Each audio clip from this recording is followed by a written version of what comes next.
Ok, bien. Vamos a poner esto por aquí. Que el Señor les bendiga, hermanos. Es un gusto para mí poder estar por primera vez así compartiendo la palabra como domingo, pero es tercera vez que estoy con ustedes en un periodo de 4 meses.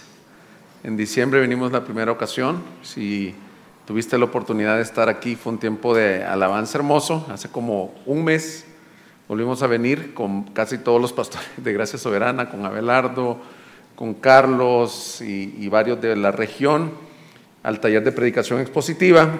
Y esta semana tuvimos ese intensivo que se llama Nuestra Adoración Importa, y tuvimos 16 líderes de alabanza de la región de Gracia Soberana de México. Como pueden ver, realmente la iglesia está siendo usada para alcanzar a la región.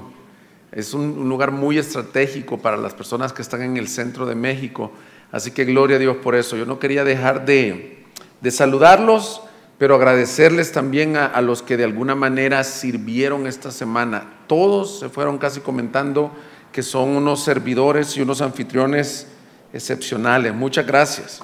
En un detalle mínimo lo veíamos, en los platos que nos servían nunca fueron desechables. Eran platos de vajilla o de cocina, y sabemos lo que eso implica. Y aunque eran 20 o 22 personas en el taller, pero implicó mucho trabajo. Gracias a los que hospedaron personas, son de bendición para que esto se realice. Y son de bendición en muchos aspectos. Son de bendición cuando saludan, cuando dan las gracias.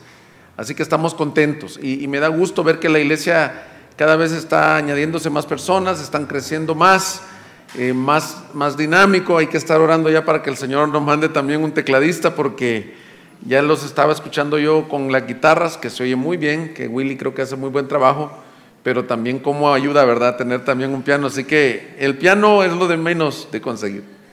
Lo que se necesita es un hombre que tema al Señor y que quiera servir en el piano. Todo esto era como saludos. Me acompañó mi esposa, a la cual le agradezco también, porque como verán ya estamos en el séptimo, bueno, acabamos de comenzar al 1 de mayo con el 7º mes de embarazo, y pues hasta en la aerolínea estaban así como que preocupados si podía viajar, pero creo que para nosotros es importante servir al Señor como familia. No se trata de que uno ande trabajando como si fuera un trabajo secular, sino poder servir juntos, ¿verdad? Y que nuestros hijos aprendan, así como nos toca a nosotros. Sé que a varias parejas les toca que los niños se ponen inquietos porque sienten largas las canciones, pero estamos aprendiendo, somos una familia que queremos aprender y queremos servirles. Vamos a estar hasta el día miércoles, no teniendo tantas reuniones, va a ser algunos días libres, pero si alguno quería ofrecerse, alguien necesitaba platicar algo, alguna consejería o algo, ya lo había hablado con el pastor Luis. El día quedamos de mañana lunes por la tarde, nomás coordinémoslo a través de Gerardo, por favor, o el martes no, pero el lunes por la tarde o el miércoles por la mañana, tal vez podría servirlos de esa manera. Vamos a orar por el mensaje de la palabra y vamos a comenzar, si el Señor permite. Padre, te damos gracias esta mañana por estar aquí. Es un gusto para mí servir a mis hermanos. Te pedimos que tu palabra nos hable en esta hora.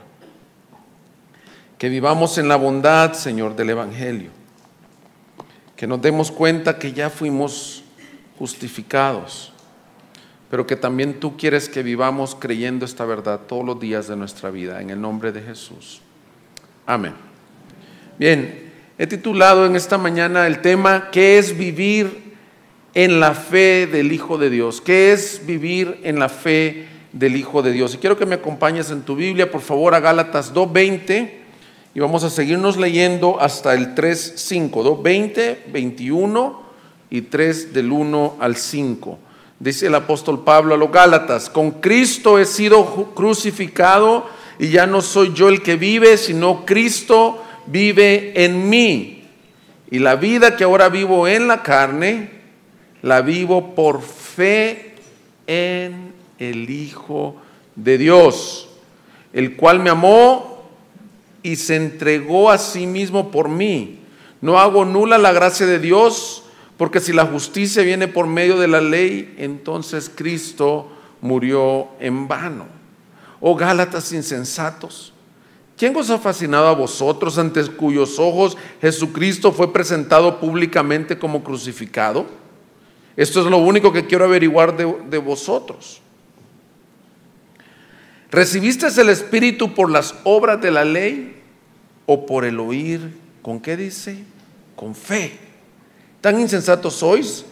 Habiendo comenzado por el Espíritu, ¿vas a terminar ahora por la carne? ¿Habéis padecido tantas cosas en vano? Si es que en realidad fue en vano. Aquel pues que os suministra el Espíritu y hace milagros entre vosotros, los hace por las obras de la ley o por el oír con fe. Escogí toda la sección porque esto nos va a dar el contexto de cuál era la problemática que estaban viviendo los Gálatas. A mí me gusta mucho leer historias en las revistas, en los periódicos, y no sé a cuántos les ha tocado leer algunas historias de aquella estrella que iba a ser una gran estrella, pero nunca despegó totalmente. Les ha tocado leer, decían, aquella promesa del deporte, aquella promesa de la farándula musical que nunca despegan. Y les quiero dar una ilustración. ¿Se recuerdan ustedes de la selección sub-17 que quedó campeona del mundo? ¿Cuál era la esperanza de esa selección para los años por venir? Que algún día México pudiera ser campeón del mundo. Y es bien trágico leer las historias de todos estos personajes que algunos hasta se retiraron del fútbol. Pues esta historia de Gálatas es más o menos así. Es gente que comenzó bien, pero que en la actualidad no estaban caminando muy bien. Y esta problemática creo que es una problemática actual, porque lo que quiero que veamos esta mañana en una forma bien sencilla, lo voy a resumir en esta frase. En este pasaje vamos a ver que el momento inicial de la salvación es por fe. Y eso creo que casi todos lo entendemos. Pero el caminar diario del creyente es viviéndose por fe. Voy a repetir. Este pasaje nos va a mostrar que se inicia la vida cristiana por fe. La salvación es por fe. Pero que también así debemos de vivir hasta el día final de nuestras vidas. Y si no es así, es como esas estrellas que comienzan bien pero terminan mal. Porque eso es lo que le estaba pasando a esta iglesia. Y lo vamos a ver en tres cosas que el pasaje nos muestra bien sencilla. Número uno, la problemática de los Gálatas. La problemática de los Gálatas es una problemática actual. Eso es lo primero que veremos. La problemática de los Gálatas es una problemática actual. Lo segundo, el recordatorio a los Gálatas es que así como Cristo comenzó la obra por ellos, en ellos por fe, así deben de caminar. Lo segundo es el recordatorio de Pablo a los Gálatas. Vivan como comenzaron. Y lo tercero es una descripción de qué es vivir por la fe en el Hijo de Dios. Entonces vamos a entrarle al pasaje. Lo primero, la problemática de los Gálatas.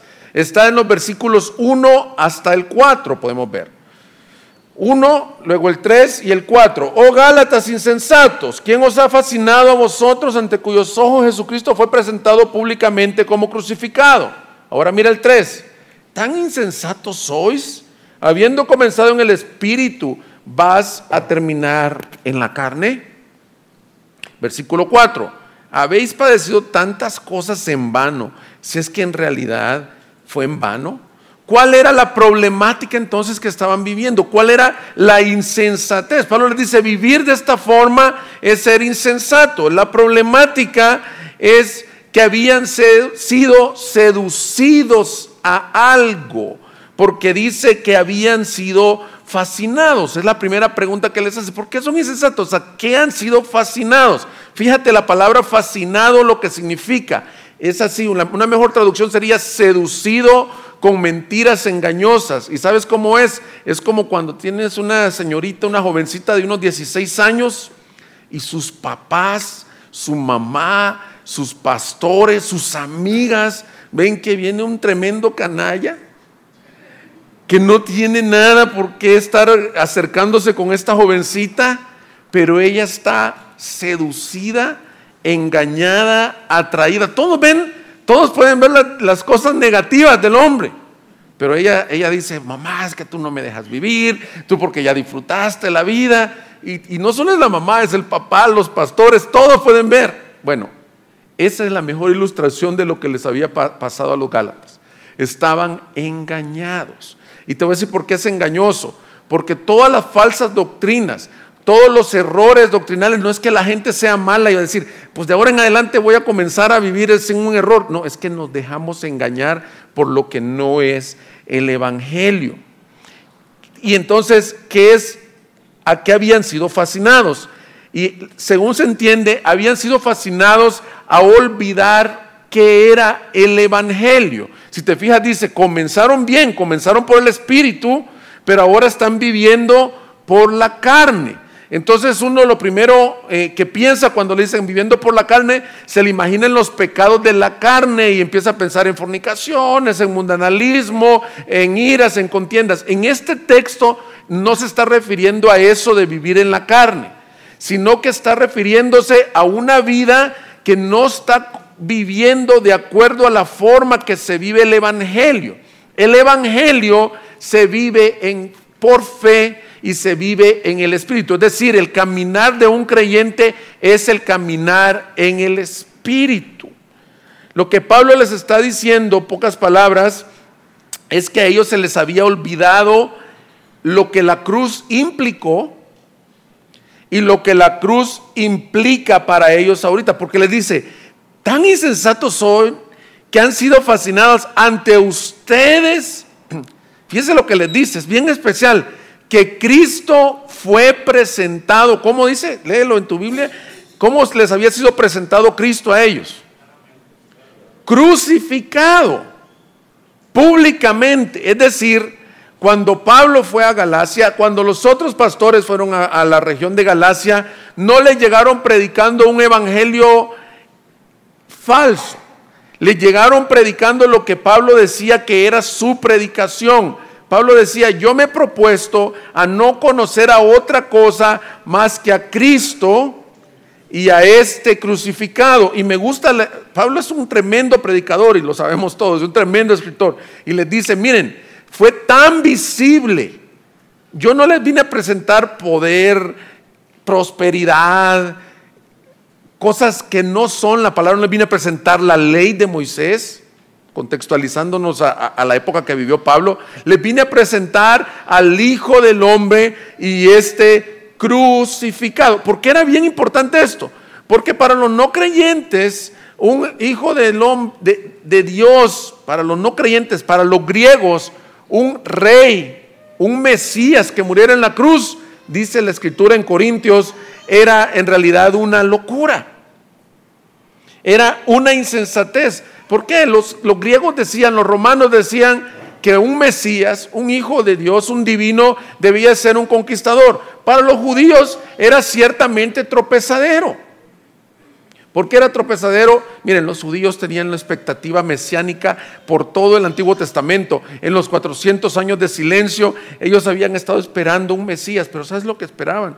Un hombre como un gran emperador que derrocara al ejército romano. Entonces, cuando el Señor viene humilde, montado en un burro, y entra a Jerusalén, ahí le dice, fíjate qué tremendo, le dicen, oh sana, oh salva, hijo de David. O sea, algunos lo reconocían, pero esos mismos que lo reconocían, días después lo estaban clavando.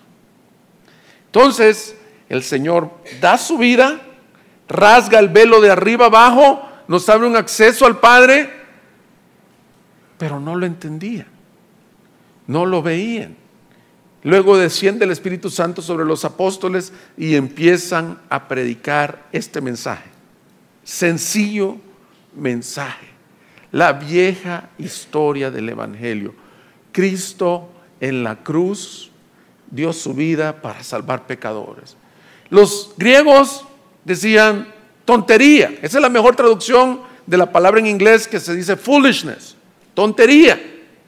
¿Cómo va a ser eso que un rey lo murieron? Y para los judíos, tropezadero.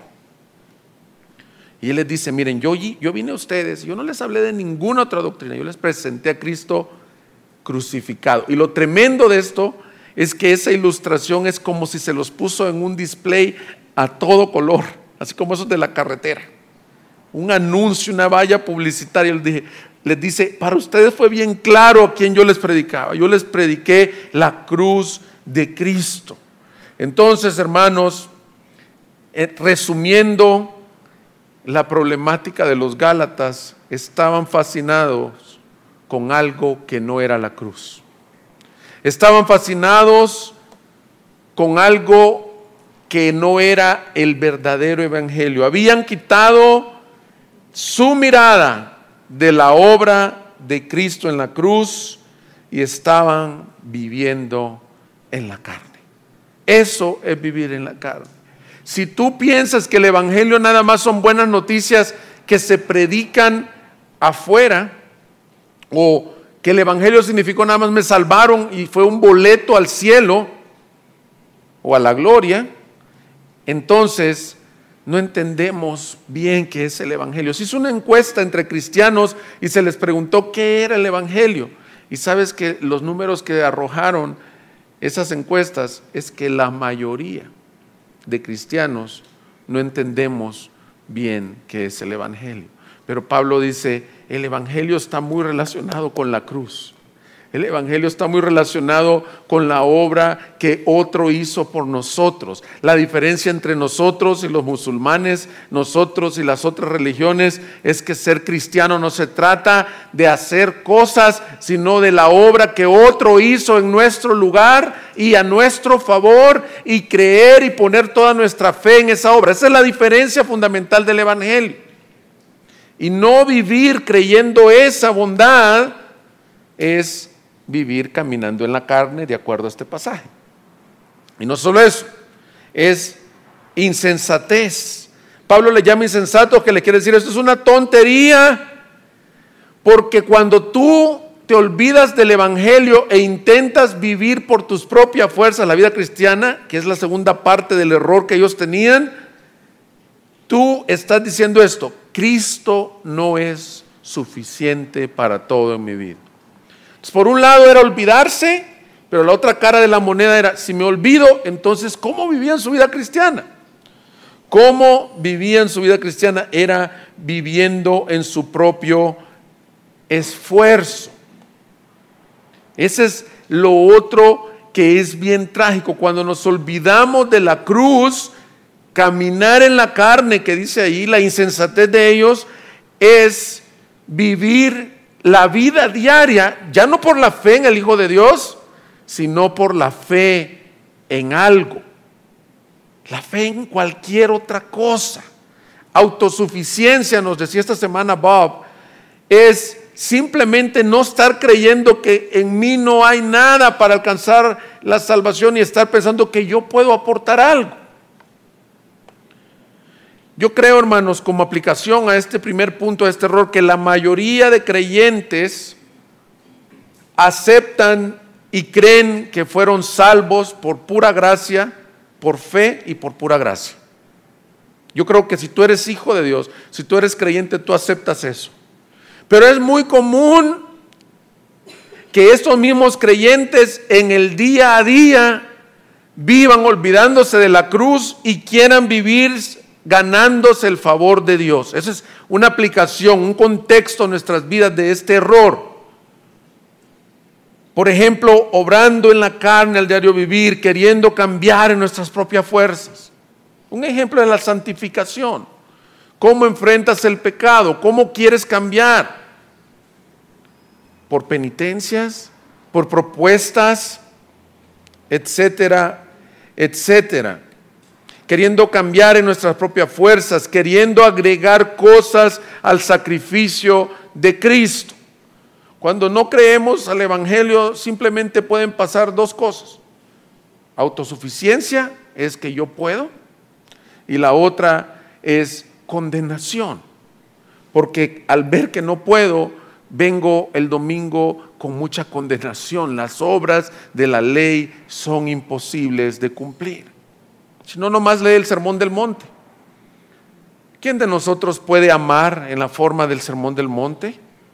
Dice Jesús en el Sermón del Monte, yo les digo bendigan a los que os aborrecen, a los que os maldicen. Ustedes bendíganlos. Porque ¿qué ganancia tiene que ames, dice el Señor, a los que te aman? Eso lo hacen los que no tienen al Señor, los gentiles, dice ahí. Pero ustedes, dice Jesús, amen aún a los que los maldicen, a los que los desprecian, a esa hermanita, no hermanita de la iglesia, es hermanita en la carne que te despreció de niño. Creciste con una amargura. Bueno, los creyentes los no creyentes no se perdonan, pero los creyentes tienen la capacidad para vivir una vida santa. Pero si tú vives en la carne, vas a estar intentando santificarte en tus fuerzas. Tengo que cambiar, mi matrimonio tiene que ser ejemplar. Nos han enseñado que debemos de honrar a nuestra esposa. Si tú eres un soltero, debo de honrar a mis padres. Y todo esto solo puede ser señal de que hayas caído en esa problemática. Entonces la problemática es olvidarse de la cruz, y por el otro lado de la moneda es caminar en tu carne, en tus propias fuerzas. A esto, caminar en las propias fuerzas, ganar mérito, es lo que la Biblia le llama legalismo. Y algunos estudiosos de este pasaje han dicho, el problema es que habían caído en legalismo. Muchas veces decimos mal el término legalismo. Hay personas, más que todo lo he escuchado en los jóvenes, cuando a veces hay personas muy serias o muy formales en algunos aspectos, dicen, no, es que el papá de mi amigo, dicen los jóvenes, es muy legalista. Bueno, legalismo, así, una definición muy sencilla de un teólogo es, el legalismo es esto en su más simple definición, es hacer o dejar de hacer algo con el fin de ganar o mantener el favor de Dios. ¿Cómo sabes si tú estás cayendo en legalismo? Hacer o dejar de hacer algo con el fin de ganar o mantener el favor de Dios. Es decir, si tú piensas que por ser un buen padre estás ganando o manteniendo el favor de Dios, ya estás en legalismo. Si tú piensas que porque oras 5 veces a la semana y vienes a la iglesia y lo vienes haciendo en ayuno, ganas o mantienes el favor de Dios, ya caíste en legalismo. Y si tú al contrario este día te enojaste con tu hijo, le levantaste la voz y vienes el domingo a la iglesia y dices, no puedo ni cantar porque Dios no me recibe ante su presencia, no voy a ser hipócrita de estar allá regañando a mi hijo, le levanté la voz y aquí cantando, también es legalismo porque estás intentando mantener el favor de Dios, porque lo que debes de hacer en esos momentos es venir y decir, Padre, volví a fallarte, pero gracias porque ya me declaraste justo ante tu Padre y derramaste tu espíritu dentro de mí para poder caminar agradándote, así que tengo libertad para adorarte con toda confianza. Esta semana fuimos recordados por Bob, algo que es bien típico también del legalismo. Muchos queremos hacer un gran esfuerzo para entrar a la presencia de Dios. Eso no es el evangelio, hermanos, porque en la cruz el Señor abrió un camino nuevo y vivo para sus hijos, para que tengan acceso al Rey del universo. No es porque yo diga, Señor, derrama tu presencia, queremos sentir tu presencia en este lugar, tócanos, bendícenos. Eso es bien común, yo lo hacía mucho. ¿Y sabes qué estoy diciendo? Que yo puedo ganar o mantener una entrada a la gloria de Dios. No, hermanos, el camino ya está abierto. Lo que hacemos los domingos aquí es que nos reunimos, la iglesia ya salva por el Señor con acciones de gracias y venimos por sus puertas porque ya el Padre nos dice, acércate a mí. El punto que quiero hacer, hermano, es cómo vives como creyente. Cómo se manifiesta la gracia de Dios en tu vida, en tu diario vivir. No solo en el momento inicial de salvación, que si nos estás acompañando por primera vez o tú nunca le has dado tu vida a Cristo, debes de saber esto. Lo mismo que estoy diciendo para el creyente es lo mismo para el no creyente. Para ti la invitación es esta: no hay nada que te pueda salvar. Tú necesitas creer y decir, no son mis obras las que me salvarán. Decía el predicador Charles Spurgeon que en el cielo el rótulo que, o sea, es una ilustración, el rótulo que va a haber encima de la puerta así del cielo va a ser: no por obras de justicia para que nadie se gloríe, sino solo por gracia. No es que tan buen estudiante fuiste en tu vida, que tan generoso fuiste. Y obviamente el evangelio produce obras de justicia. pero las obras de justicia no nos ganan mérito con Dios. Por ejemplo, escuché de una persona que batallaba con el alcohol. Era creyente, pero batallaba con el alcohol. Y él decía así, el diablo se me disfraza en la botella. Pastor, ¿qué hago? Si yo pudiera pelear con el diablo, ya dejaría este vicio que me está destruyendo. Si alguien aquí alguna vez estuvo atado a cualquier vicio, sabe lo destructor que eso es. Pero el hermano estaba olvidándose de la gracia. No se trata de pelear, no se trata de flagelarnos. Eso es lo que pasó en la edad medieval. Los hombres que querían ser santos, los que querían ser sacerdotes o monjes, se retiraban a un monasterio para no sentir las lujurias de este mundo, y si sentían tentaciones se golpeaban a su cuerpo, y si fallaban lavaban los pisos de todo el monasterio y decían: tengo que hacer un sacrificio. No sé si te ha tocado ir a alguna catedral, algunos de esas catedrales o lugares, ciudades donde todavía el catolicismo romano está muy presente. Y a mí lo que más me impresiona cuando llego a esas catedrales es ver a la gente pagando penitencias. Hace como unos 6 meses tuve la oportunidad de ir a Costa Rica, a Cartago, que de hecho vino uno de los hermanos a la conferencia, y me llevaron a ver, hay una piedra en donde se supone que se apareció una virgen. Y lo que más me llamó la atención es todos los papelitos que le ponen allí de promesas que la gente le hace si le hace una sanidad.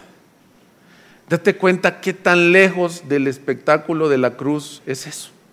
Pero ¿sabes qué es lo triste? Que muchos cristianos somos como los Gálatas y hacemos exactamente lo mismo. Señor, si me contestas esta oración, yo te prometo que ahora sí te sirvo en el ministerio de niños. Si me contestas esta oración, yo te prometo que ahora sí voy a llegar temprano los domingos. Nada que hagamos o dejemos de hacer va a ganar el favor de Dios para tu vida, porque mira, estas son las buenas noticias. El favor de Dios para tu vida, que se llama gracia, Cristo lo ganó en la cruz. Y eso es vivir creyendo en el Evangelio, que Cristo te ve como su Hijo perfecta y totalmente perdonado. Ahora veamos lo segundo, esa era la problemática. Lo segundo es el recordatorio. Y qué buenos argumentos del apóstol Pablo. Les voy a recordar cómo fueron salvos. Los voy a animar a que vean cómo comenzó su historia para que de esa manera caminen. Miren, algunos dicen, no sé si servirá esta sugerencia, pero sí le he leído en algunos libros cristianos que cuando un matrimonio está así tambaleándose, una sugerencia que les dan es que tomen un retirito y que vean el video de cuando se casaron y las fotos de la luna de miel. ¿Para qué? ¿Con qué objetivo? Que digas, es que ya se me olvidó cómo era de hermoso esto. Cuando ya es un matrimonio, a mí no me ha pasado. Yo quiero decirles aquí públicamente que por la pura gracia de Dios, yo sigo enamorado de mi esposa como el primer día, y de hecho cada día aumentando más el amor. Por la pura gracia de Dios, no por mis méritos. Pero bueno, he escuchado que ese consejo le dan a los matrimonios que están así fríos. Y Pablo usa algo similar, les dice, ok, están caminando por la carne, se están queriendo ganar el mérito de Dios, les voy a decir, vean para atrás, ¿cómo fueron salvos?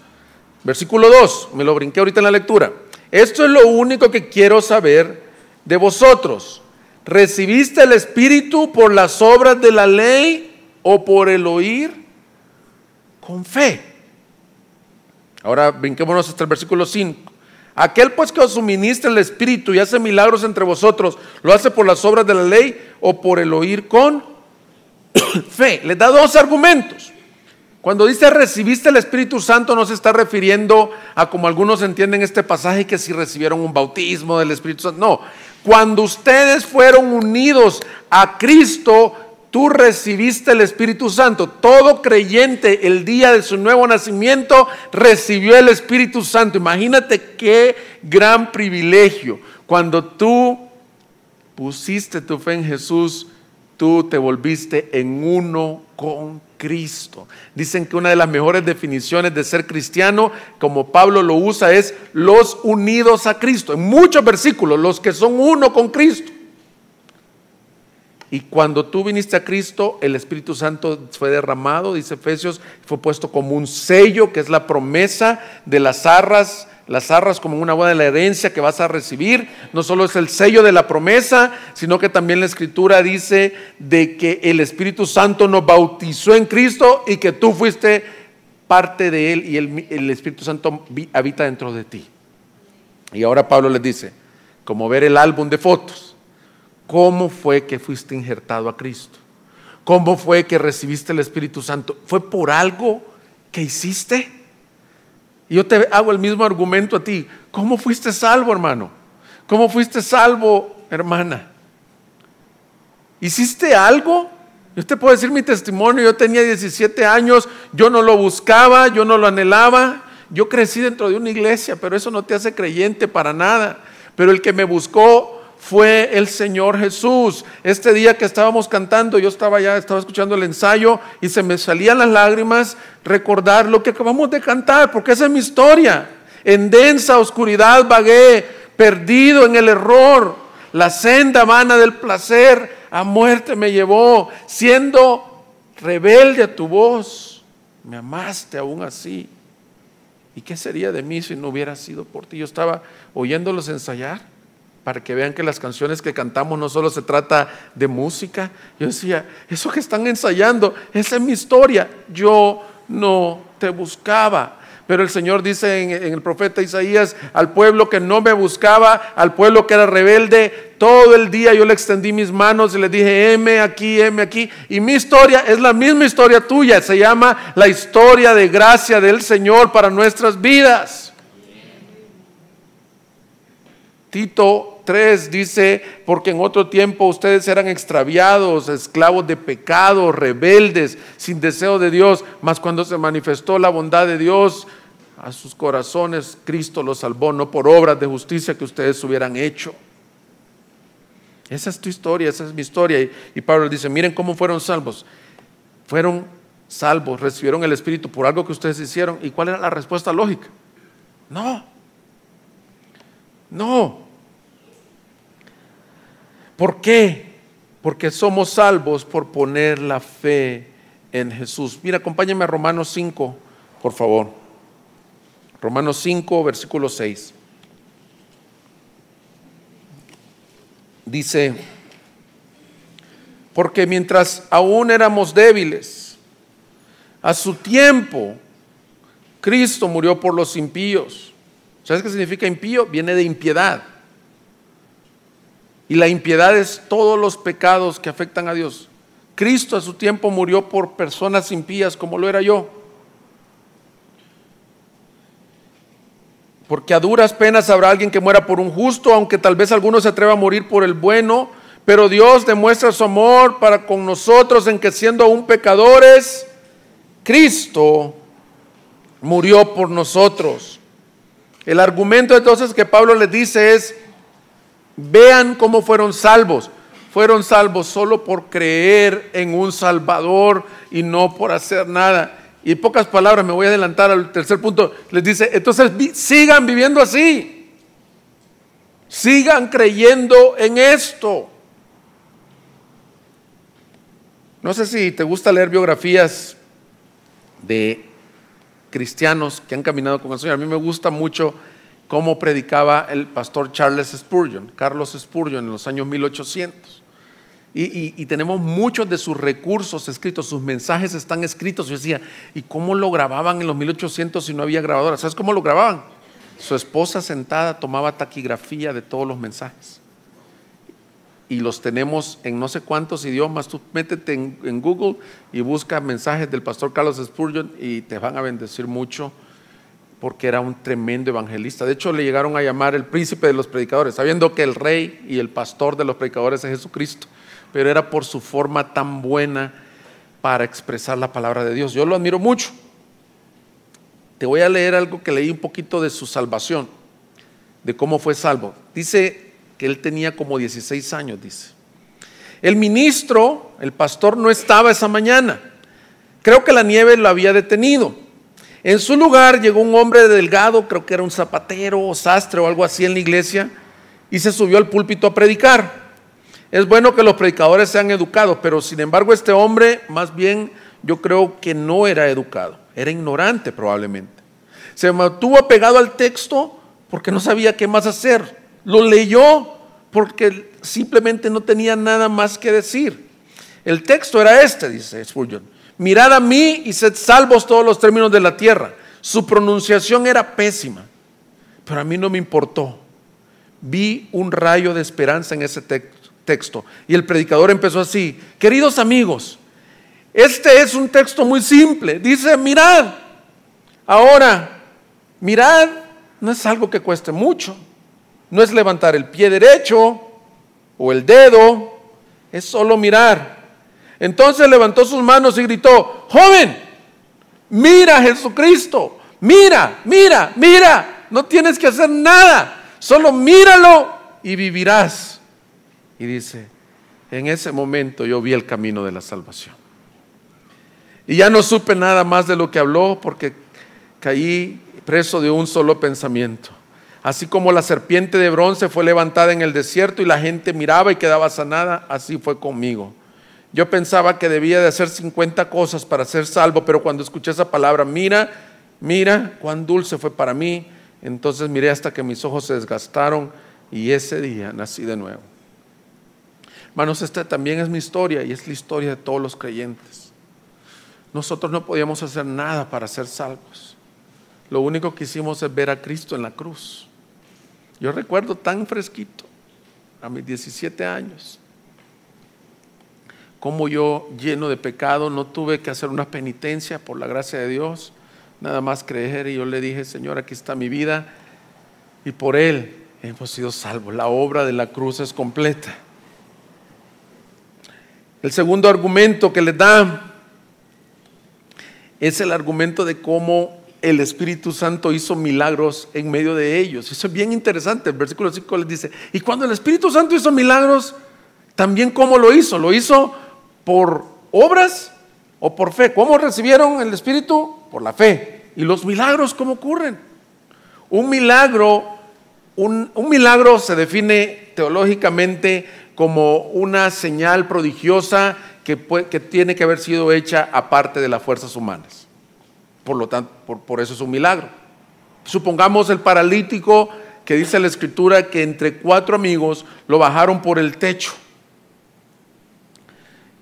El paralítico, ¿qué tan paralítico estaba?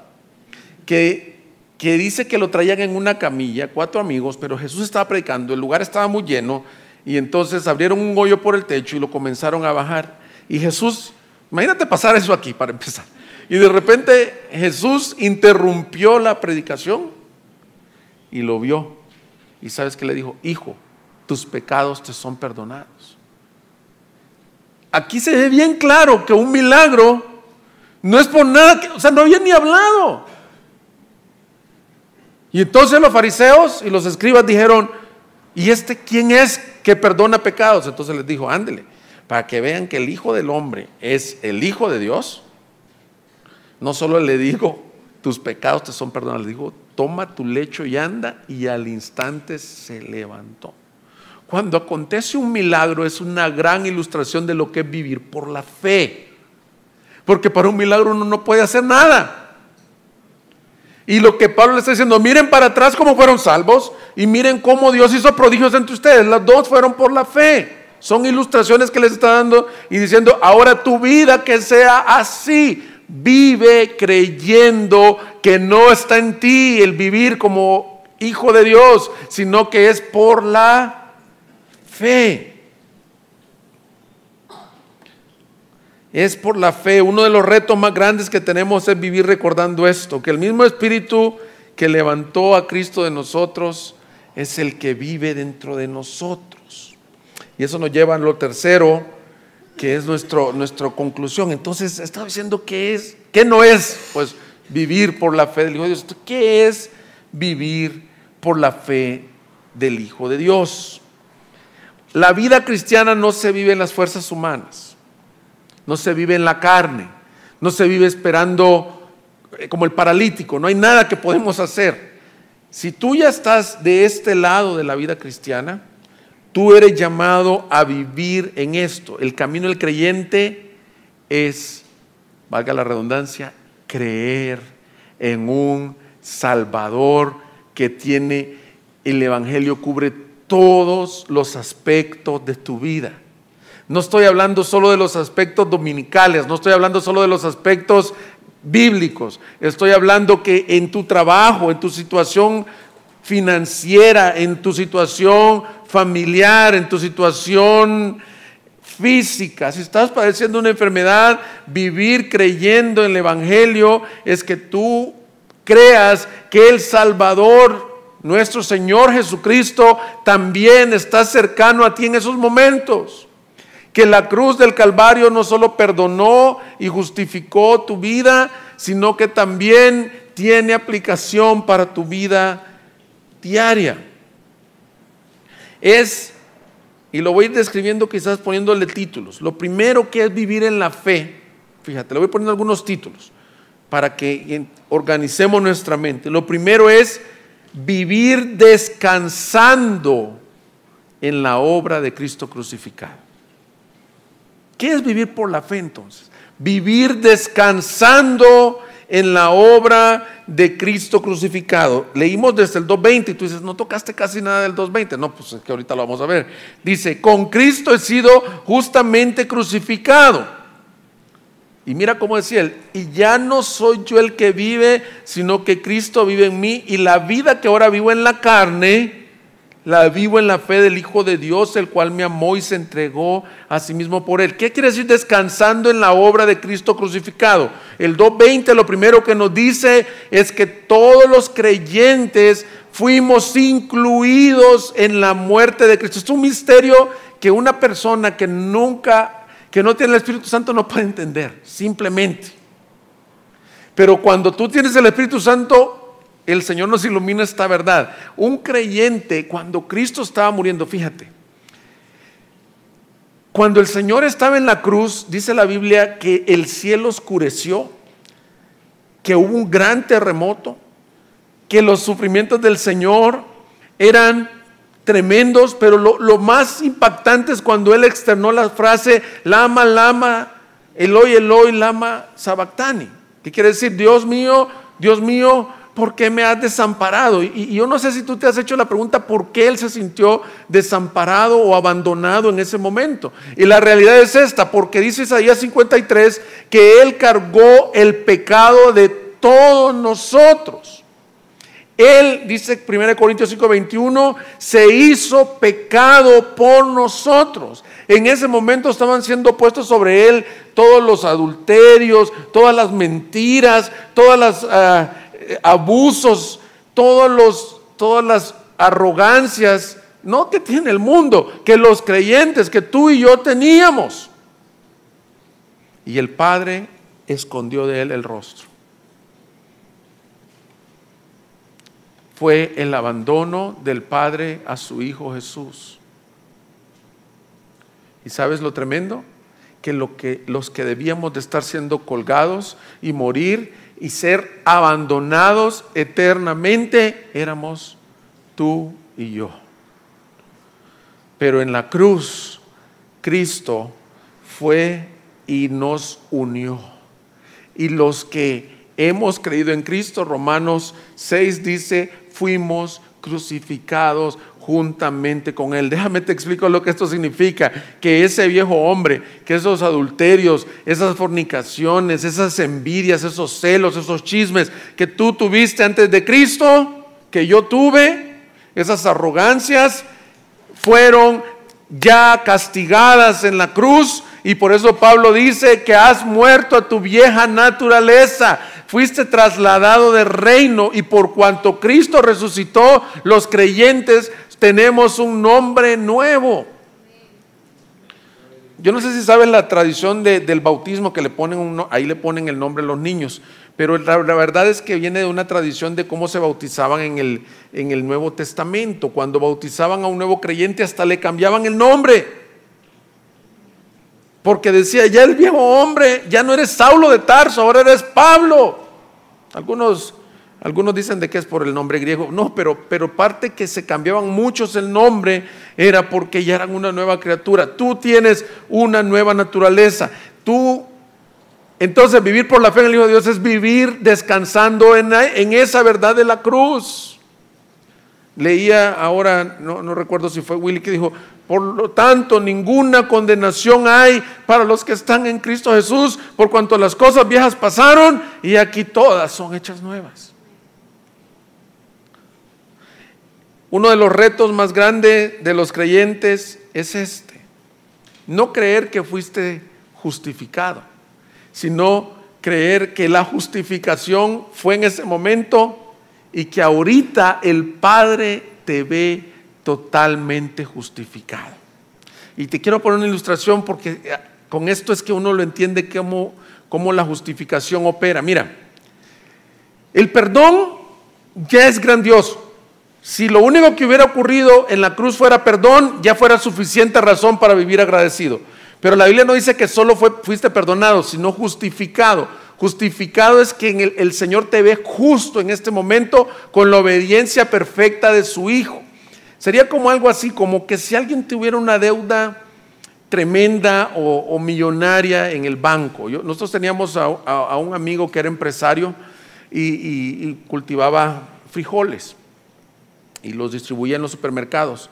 En un tiempo de sequía se le vino abajo y tenía una deuda impagable, así literalmente impagable, existe esa palabra, que no se podía pagar con el banco, un adeudo, su nómina, solo la deuda de nómina lo tenía él, que tuvo un estrés tan grande que sí conocen este tipo de herpes, que es nervioso, o sea, estaba él tremendamente sufriendo un estrés por tener que llegar a la quincena y no poder pagar. Bueno, figúrate que tú tienes esa deuda, que tú debes millones de pesos al banco. Si tú fueras al banco, vamos a ponerle en un campo ideal, que tú llegas y le dices, por favor, te pido, condona mi deuda, perdona mi deuda, y que existiera por la gracia en el mundo que no existe, y el banco te dijera, ok, te perdono tu deuda, vete, ya no me debes 180 millones de pesos, salte.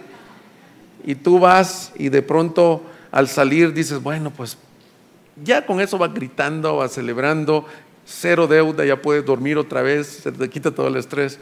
Pero tú vas y metes tu tarjeta de débito para ver si puedes comprarle ahí un mandado a tu familia, y de repente ves que los 180 millones de pesos que debías están cargados a tu favor. Y tú dices, te regresas a la sucursal y le dices, oiga, no sé qué pasó, pero lo que debía como que está así en positivo. Y te dicen, no, es que el banco es tan generoso que no solo te perdonó la deuda, sino que te depositó millones a tu favor. Bueno, ¿verdad que suena loco? Así de loco es el evangelio, porque Cristo, si solo te hubiera perdonado, te hubiera dejado en ceros. Pero no solo te perdonó, sino que en este mismo momento te ve con la obediencia perfecta de Jesucristo atribuida a tu favor. Y es lo que Pablo dice, son las riquezas de su gracia. En este momento, aunque tú hayas fallado esta semana, si tú estás unido a Cristo, Él te ve perfecto ante su Padre por la obediencia del Hijo obediente que nunca pecó en la cruz. Y si tú no vives en la bondad de eso, no vives el evangelio. Y eso, dice alguien, es el reto más grande de creer, que yo no fui justificado, soy acepto ante mi Padre por la bondad de mi Dios. En su obra El progreso del peregrino, el pastor John Bunyan dice que había un espejo. Eso es muy bueno. Si tienes niños, léeles El progreso del peregrino.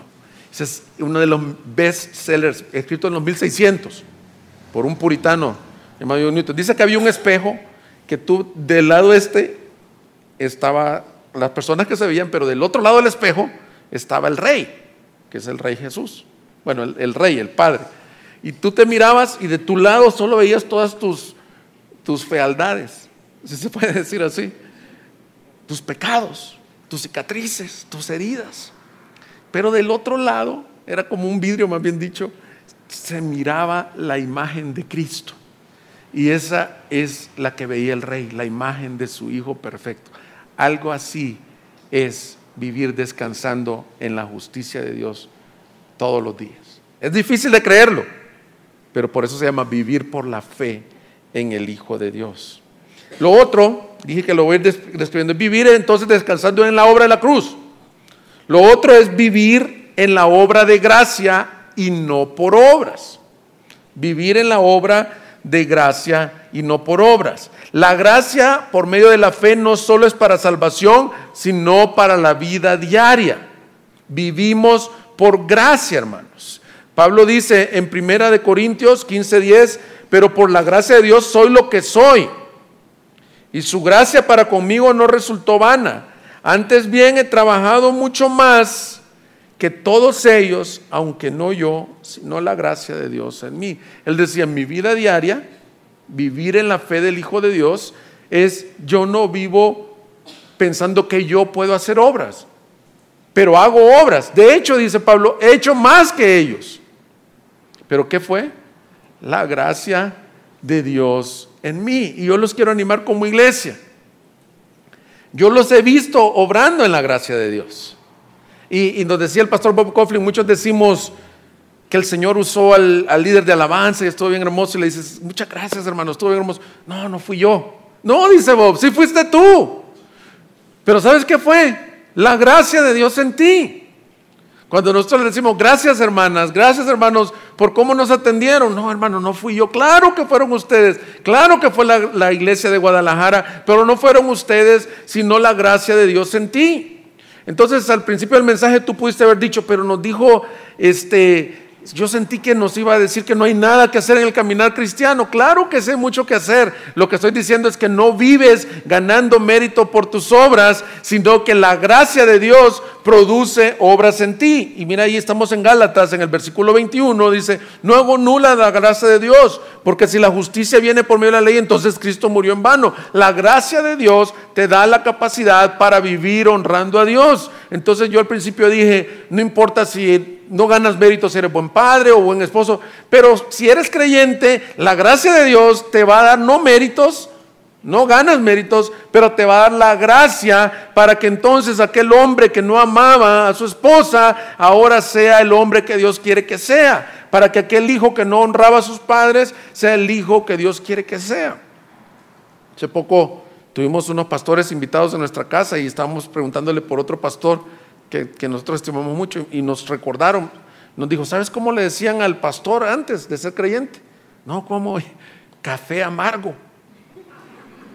Bueno, a mí me gusta el café muy amargo, pero café amargo porque era pesadísimo con su esposa, con sus hijos. Y tú lo ves ahora y dices, este es otro hombre, este es el que le decían café amargo. Bueno, y le pueden decir ¿qué le pueden decir? Frappé de caramelo, le pueden decir al hermano, porque es un hermano tremendamente amoroso, cariñoso. Y te voy a dar otro, bueno, ese es el ejemplo de este pastor, pero la Biblia dice que los dos hijos de Boanerges, que era Juan y Santiago o Jacobo, dice que eran los hijos del trueno. ¿Sabes que ese Juan es el mismo que el Señor dice que es el discípulo del amor, el discípulo amado? ¿Por qué fue transformado? Por la gracia. Si tú lees un poco de la historia de Pablo, dice que asolaba a la iglesia. Yo no entiendo bien qué les hacía, pero dice que los arrastraba ante los líderes. No sé si se los arrastraba del pelo, si los arrastraba a punta de espada. Y tú lees esto en Efesios, en donde dice, yo doblo mis rodillas por esta causa, para que vuestros corazones sean fortalecidos y conozcan la anchura, el amor, el poder, la altura y longitud del amor de Dios, que es en Cristo Jesús. Entonces, ¿este es el que asolaba a la iglesia? Sí, porque un día se encontró en el camino a Damasco con una luz más resplandeciente que el mediodía y le dijo, ¿quién eres? Yo soy Jesús, el que tú persigues. Cuando tú te encuentras con Cristo, la gracia de Dios te da el poder para vivir de otra forma. Y eso es vivir por la fe del Hijo de Dios. Ya no es en mi esfuerzo, tengo que cambiar, tengo que ser bien portado. No, confía en la gracia de Dios. Así que la única razón por medio de la cual podemos vivir agradando a Dios, y volvamos a ver el 20, con Cristo he sido justamente crucificado, amén, no hay deuda, mi vieja naturaleza fue clavada, y dice, ya no soy yo el que vive, sino ¿quién? Cristo vive en mí, la unión con Cristo. Pero mira lo que dice, entonces, por lo tanto, la vida que ahora vivo en la carne, la vivo por la fe del Hijo de Dios. Quiero ir concluyendo el mensaje. Mira, en el himno Sublime Gracia del Señor, la estrofa 1 dice, sublime gracia del Señor que a un vil pecador salvó. Fui ciego, mas ahora vivo yo o vivo estoy, depende de la traducción. Hagan de cuenta que la estrofa 1 se refiere a el momento de salvación. Pero en esta mañana lo que yo he querido predicar, y es lo que he estado intentando hacer, que esa manera de conclusión, es el segundo verso, que dice, en los peligros o aflicciones que yo he tenido aquí, su gracia me enseñó a temer, mis dudas ahuyentó. Oh, cuán precioso fue para mí cuando Él me transformó. ¿Qué he querido decir todo este mensaje? Que la misma gracia que te salvó es la misma gracia que te mantiene. Que si fuiste salvo por la fe, camina y vive por la fe en Jesús. Y probablemente estés batallando con algún pecado recurrente, o con condenación, o con legalismo. Yo te animo en esta hora, a través de este mensaje, a que tú puedas vivir en la bondad del Evangelio. Dice el himno ante el trono celestial, dice, cuando he caído en tentación y al sentir condenación, al ver al cielo, encontraré al inocente que murió. Y por su muerte, el Salvador ya mi pecado perdonó, pues Dios el justo aceptó su sacrificio hecho por mí. No hay más ninguna condenación. Si tú estás batallando con algunas de estas áreas, ¿qué es lo que tienes que hacer entonces? Como le pasó a Spurgeon, cree. No te voy a decir, mira, cree que el que te salvó es el que está contigo ahorita. El que te salvó es el que te llevará hasta la gloria para siempre. Por tanto, conclusión, nuestra justificación, nuestro perdón, nuestro nuevo nacimiento, nuestra santificación y nuestra glorificación eterna será solo por la gracia de Dios. Y nuestra parte es vivir creyendo el Evangelio a diario. ¿Cuál es tu parte? Creer. De hecho, no te estoy haciendo ningún reto que te tienes que llevar. Vamos a creer al Señor. Nos vamos a poner de pie en este momento. Vamos a orar. Voy a pedir al equipo de alabanza que pase, por favor. Y vamos a creer esta verdad.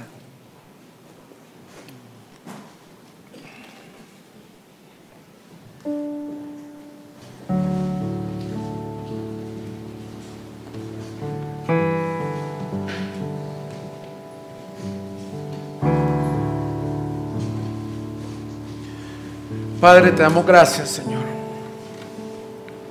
porque muchos de los que estamos aquí, o la mayoría de los que estamos aquí, un día tú nos encontraste en medio del camino de nuestra perdición